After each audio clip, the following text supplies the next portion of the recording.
O delegado do Goberno en Galicia, Javier Losada, informou esta mañá do dispositivo que o Goberno Central porá a disposición da Xunta para a loita contra os incendios forestais durante este verán. O dispositivo estará composto por un total de 10 medios aéreos, con maior número de unidades se foran necesarias, e máis de 500 persoas. Hoy he tenido una reunión de trabajo con la Unidad Militar de Emergencias, con la Brilat, con el Tercio Norte de la Armada, con la Policía Nacional, con la Guardia Civil, con la Protección Civil del Estado y con el Ministerio de Transición Ecológica.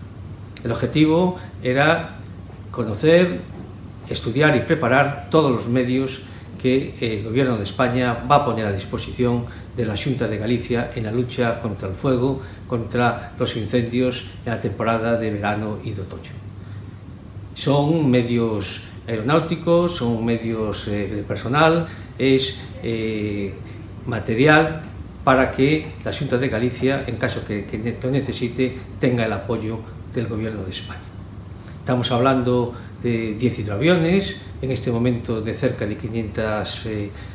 personas que se pueden ampliar con las dotaciones de la Guardia Civil y de la Policía Nacional, así como las diferentes campañas que a lo largo del verano se irán haciendo por toda Galicia. Nos próximos días está prevista a asinatura do convenio coa Xunta, no que se concretarán os detalles do reforzo no dispositivo contra incendios, que coordina a Administración Autonómica, o dispor das competencias nesta materia.